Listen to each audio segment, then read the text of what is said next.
Welcome to UK Business Show. Today's episode is brought to you by World Outsourcing Solutions, helping business owners with virtual assistant services and business growth systems. Here's your host, UK Kachidori.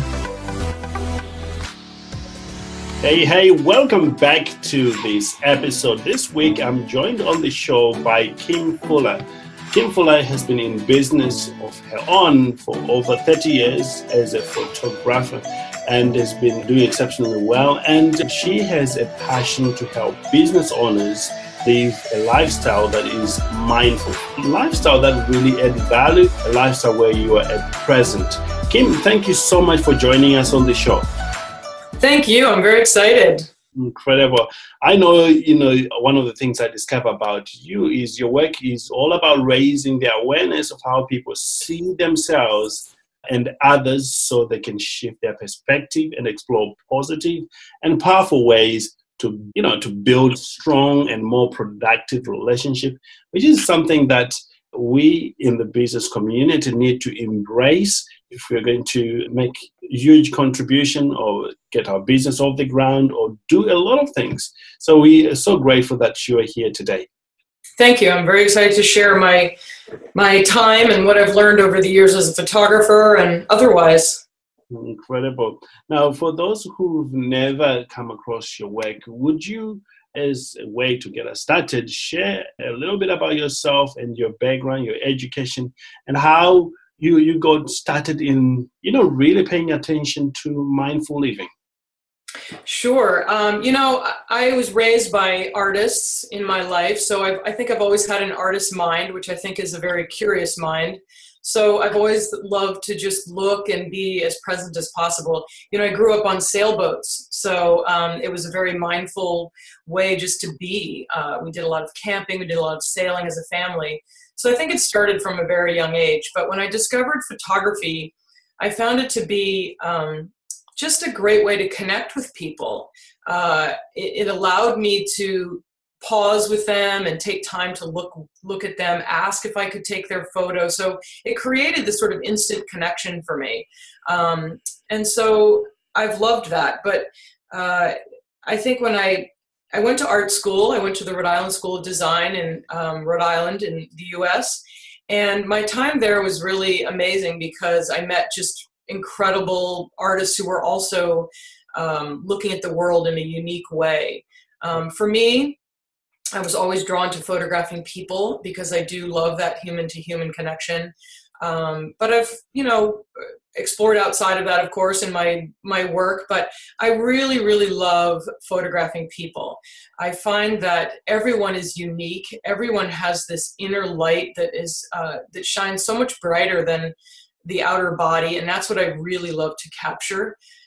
So for many, many years, I've photographed people either at events, weddings. I've done a lot of portrait work, editorial work for different publications and things, and some just for myself, some different projects. So, I found that being a photographer was a very mindful experience.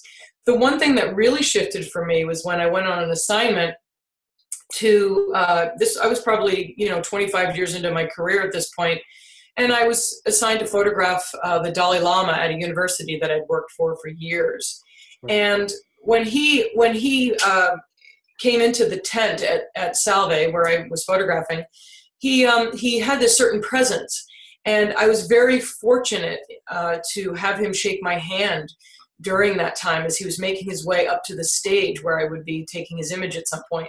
And he paused and shook my hand. And in that moment, I felt this wonderful, wonderful connection with him. And it was as if pure love was staring right through me. And I really felt so moved by this experience. And I wasn't raised with any particular religion or anything like that. So it wasn't that I was necessarily drawn to Buddhism at that point, but it was something in his presence of being that present for me, even though there were probably 2,000 people under the tent. And in that moment, I felt as if I was the only person under that tent. And so maybe I wasn't there just to take photographs, but maybe I was also there to have some sort of an awakening. And I think this came through by someone being super present for me. So I began to study and learn about what it meant to be mindful, what it meant to be compassionate and empathetic like he was known to be. And so I started meditating and learning and started bringing that into my professional career. Incredible. And, in your book, you have a wonderful book, by the way, for those who wants to know more about Kim Fuller, beautiful book from which you do workshop, you call the p.a.u.s.e. You mentioned that your adopted son, somewhat brought a spiritual awakening, or maybe, a new experience for you. Share with us very briefly about. Yeah, so after I met the Dalai Lama, I began looking for Dharma teachers, really, someone to kind of give me a roadmap, if you will, to how to become more mindful, how to become more present, because what he gave me that day was something I wanted to give to my family and to my friends, and especially my photography clients, to be present for them, to really see who they were in a new way so that I could capture their image in a more authentic way. So I began looking for a teacher and really was having a tough time. I live in a small town and I didn't know a lot of Buddhist teachers. But what ended up happening was that I met a young boy at a group home where I was volunteering and doing some just, visiting and spending time with the young kids that lived at this group home. And I met my now adopted son. He really became my greatest spiritual teacher. He became that teacher that I needed to understand what it meant to be compassionate and empathetic and kind to people who are different than I am. I was in this process of really trying to develop my mind to be more clear and present and grounded and all of that, whereas his mind was very disrupted and he had come from a lot of trauma. So when he moved into our home, he had tremendous challenges. And he had a lot of behaviors that were very, very difficult to work with. And I really didn't understand where it was all coming from. So the book really tells the journey that we went through together, me developing my mind on more of a spiritual side, and then how I could work with him to help him heal his mind. And so I was healing my mind through meditation and raising my awareness, and he was really healing his mind through the love of our family and some things that I could guide him through. But ultimately, we ended up doing something called neurofeedback with him, which was essentially a type of mind training that reminded me a lot of meditation. So the story really is the journey that we took together to heal our minds. Incredible. Absolutely incredible. Well, I'm excited about what we're about to explore next, which is all about how the step by step of being able to be mindful, what needs to happen, or what has to happen for you to live this mindful lifestyle. But if you're just joining us, I'm on the show here with Kim Fuller, who is an expert when it comes to mindful living. If you're a business owner, you've got your mind all over the place and got a lot of things happening. The techniques and the strategies and the steps that are going to be shared with us, you will find them very, very useful. Now, let's dive into it. What is the very first step, business owners needs to take when it comes to mindfulness living? Well, I think that the most important thing that you can do in business and in any relationship, really, because business is all about relationships, is to be able to tap into your authentic self, meaning what is important to you? What are your values? How do you think about things in the world, and how do you connect with other people? And in order to do that, I think it's very important to learn and really recognize in yourself those things. And you can do that in a lot of different ways. The best way that I have found is to really slow down. We go through our day, every day, in kind of this blind state, I call it. And by the end of the day, we sometimes wonder, how did we get here? I mean, I bet a lot of you have driven down the road and you've gotten about 20 miles down the road and you've forgotten how you even got there. And that's sort of, really, really being a little bit checked out. So the most important thing you can do is practice pausing and slowing down and starting to pay attention to the way that you think. Like, what kind of thoughts come up on a regular basis? Do you give yourself negative self-talk, or do you give yourself positive affirmations? Do you find gratitude and beauty in the world, or do you tend to look at things as if the glass were half empty?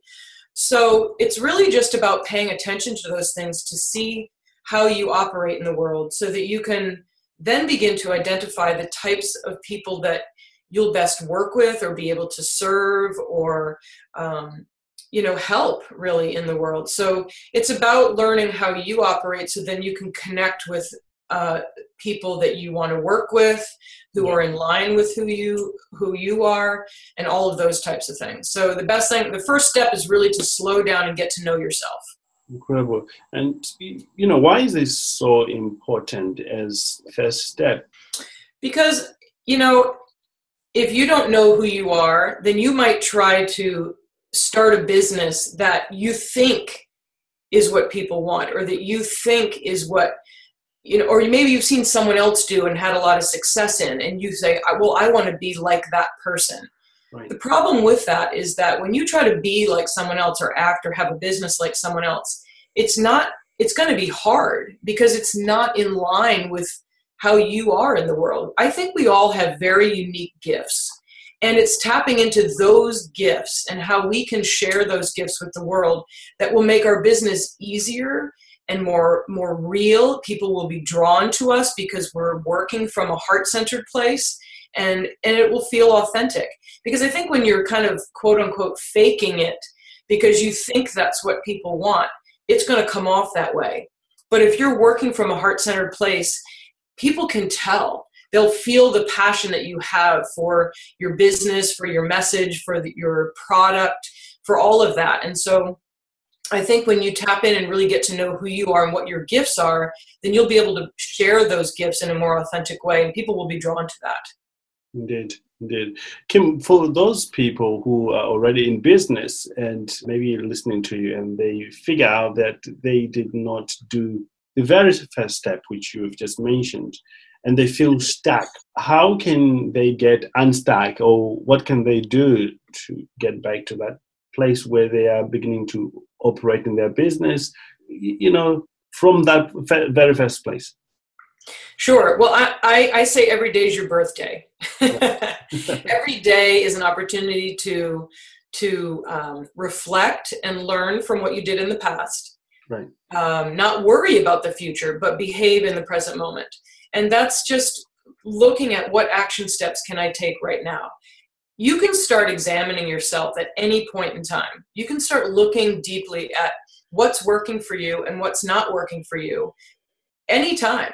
And I think what I often do in my business is I spend time reflecting on how something feels when I go to do it. So, for example, I've been working with a business coach recently, and one of the things that is often recommended in business now is working virtually, doing a lot of social media and spending a lot of time sending emails and this, that, and the other thing. And when I was working with my coach and we were talking about this, I could feel in my body that I was getting tight and that it was uncomfortable.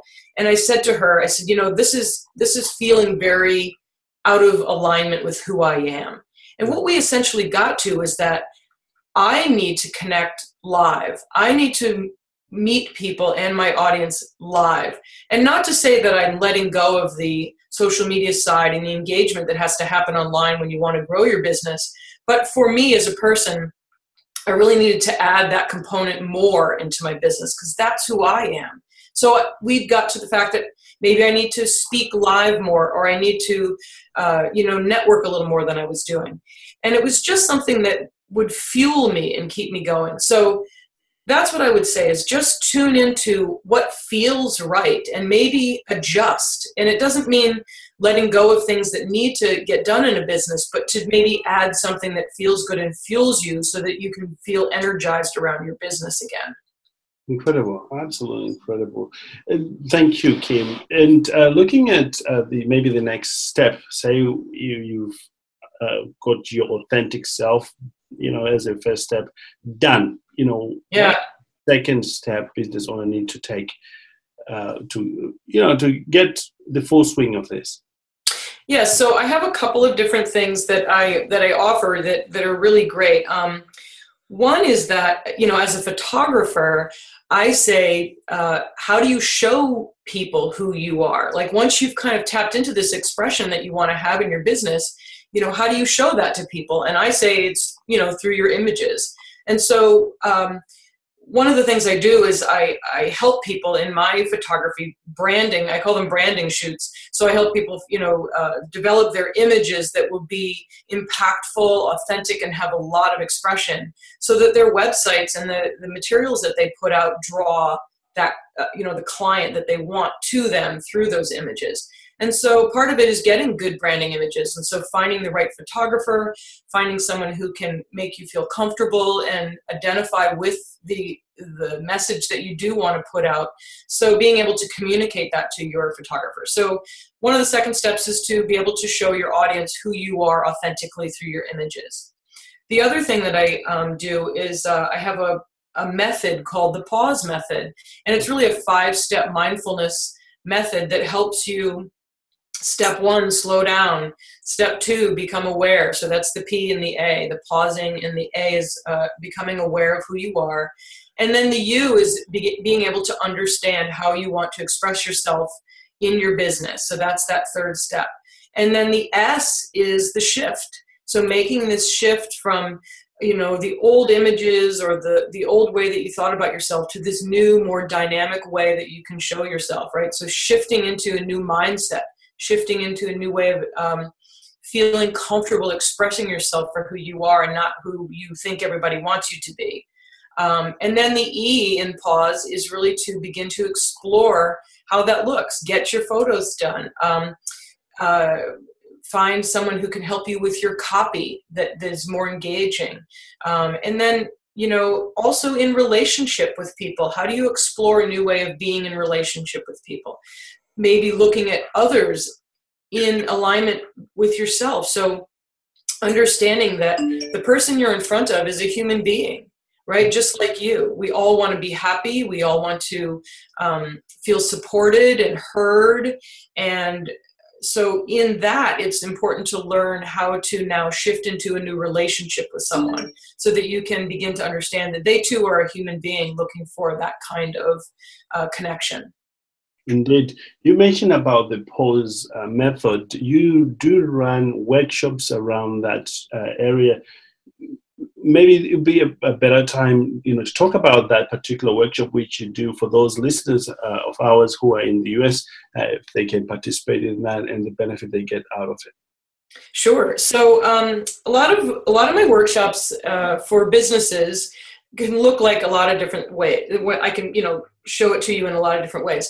I've worked with sales teams, so I might work with a small group, teaching them the p.a.u.s.e method, and we do a little meditation, a little checking in, and we talk about those 5 steps that I mentioned before about pausing, becoming aware, beginning to understand your clients and yourself, shifting the way that you may look at them or see them or hear them or support them, and then the E of exploring. So I can work in small groups where sales teams maybe interact or can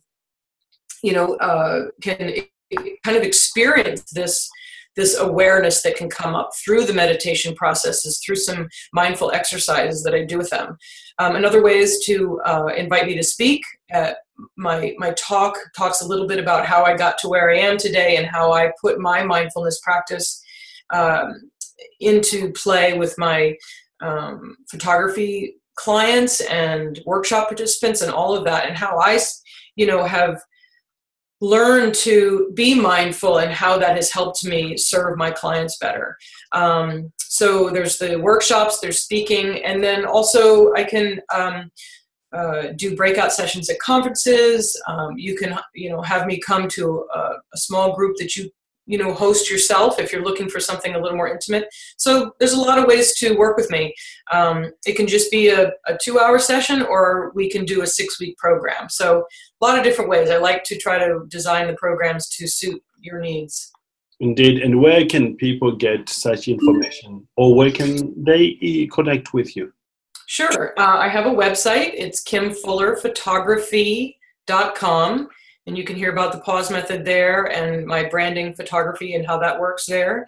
I also have my book is on Amazon, or you can link to it through my website. And my email is kbfphoto@cox.net. Incredible. Coming back to, the exact steps that one ought to take, are there any other major steps that you would encourage business owners to take in their journey of living a mindfulness lifestyle? My biggest advice is to find time in your day to slow down, whether that's giving yourself a 5-minute meditation where you simply pay attention to your breath, or maybe you even create a space at work where your employees can sit quietly. I think we're so stressed these days and so overwhelmed by all the input we have in our lives. And one thing that I think is important to remember in business is that yes, we have busy lives, we have tasks we have to do, but can we be calm in the storm? So I like to say, can you take 5 minutes and imagine yourself like the sky and everything else is just the weather? So you can be this clear, open, grounded, centered person within all the chaos. The chaos isn't going to go away. So I think that one of the major steps that you can take is to just give yourself some pause in your day. I take almost every day to sit down for a half an hour and meditate very early in the morning before my day starts. And it really gives me kind of this grounding that I can then take into the rest of my day. You don't have to do it that long every day, but it's a start to give yourself 5 minutes. Even when you notice yourself feeling very tight and stressed and anxious, to just take 5 deep breaths or take 5 minutes and pay attention to that breath. Or again, on a grander scale, create a space in your work environment where your employees can go and sit quietly for 5 minutes. Indeed. Absolutely, indeed. One of the things that I love about you is what you call the greatest secret, which is, a lot of people find it difficult to get it, which you said in one of your previous communication with us, that the biggest secret is that the hardest things you will ever do and the toughest relationships you ever have are not problems, they're opportunities for you. Yes. So briefly, as we wrap up our time together here. Sure. So like I said, my son was my greatest spiritual teacher. Yeah. And I say that because he brought me the most challenges. And I think when we look at others, what I've learned is that when someone is essentially suffering, when they're very unhappy, when they're angry, when all of that, there's something going on with that person. And if we can pay attention to that versus the fact that we are criticizing them or judging them or have an expectation of how they should behave based on our own frame of mind, we can learn from that person. We can observe what's coming up for us. We can then look at that observation and say, how can I accept this person for who they are in this moment? And how can we create possibility and peace in this relationship versus me reacting to their anger, reacting to all the things that are coming up for me, and just simply hold space for someone when they're in that state. Because what happens when you do that is you start to create an energy that is positive, and that person feels heard, accepted, and held in the space that essentially the Dalai Lama held for me in that moment. And I've learned that when I do that for others, they begin to calm down, they begin to feel heard and accepted, and then we can create a conversation, we can create a more positive energy, and then we can create a positive experience and outcome from that relationship versus the two of us coming at it in a combative way. So what I like to say is get into this place of an I don't know mind. I don't know where this person is coming from. I don't know what's happened to them during their day. Can I just listen for a moment and observe? And by the way, that doesn't mean that you then become a doormat and, you just get walked all over. It essentially just creates space for you to think more clearly before you respond and perhaps say something that you're going to regret later. So that's where I say that relationships can be so much more positive if you can look at someone who's challenging you as an opportunity to then work on your own practice of holding this non-judgmental space. Indeed, indeed. Yeah. Well, Kim, thank you so much for such a great interview. And I'm sure a business owner in our audience have a much clearer understanding of the necessary steps that you need to take, including myself. Really, I have got a much clearer understanding of what I need to do for me to enhance this lifestyle of mindfulness living. And we want to wish you a success in your workshops that are coming up. Hopefully one day we will have you back on the show, talking about other subjects in the business setting. Thank you, Yukai. I really appreciate this opportunity. I love, meeting new people and connecting. Indeed, you're welcome. And for, Kim may say something that resonates with you, do connect with her using the link below this audio, or just go straight to her website. Again, Kim, can you give us that website? Sure. It's Kim Fuller, Fuller, KimFullerPhotography.com. Incredible. Or just send us an email and we'll be able to put you with Kim. We do really want you to succeed. And as you can tell, we bring a variety of exceptional leaders, people who practice this over a minimum of 10 years. And Kim has been doing this for a very long time to help you succeed. And if you want any business needs, virtual assistance, reach out to us. In fact, this month of March, you get to have extra 20 hours absolutely free worth of virtual assistance for you to get you going upon registering. So we do want you to succeed. Any questions, reach out to the support at worldoutsourcingsolutions.com. With that said, have a great day, everyone. Look forward to spending another quality time with you in our next episode of the Yukai Business Show. Thank you, Kim. Bye-bye, Yukai. Thank you. Bye for now. Thank you for listening to Yukai Business Show. We will be back to bring you more episodes with success stories and advice straight from the experts. Want more? Check out www.yukaibusinessshow.com. Get your free trial of our virtual assistant service today. Just visit www.worldoutsourcingsolutions.com. Quote WOS18 or send us an email at support@worldoutsourcingsolutions.com.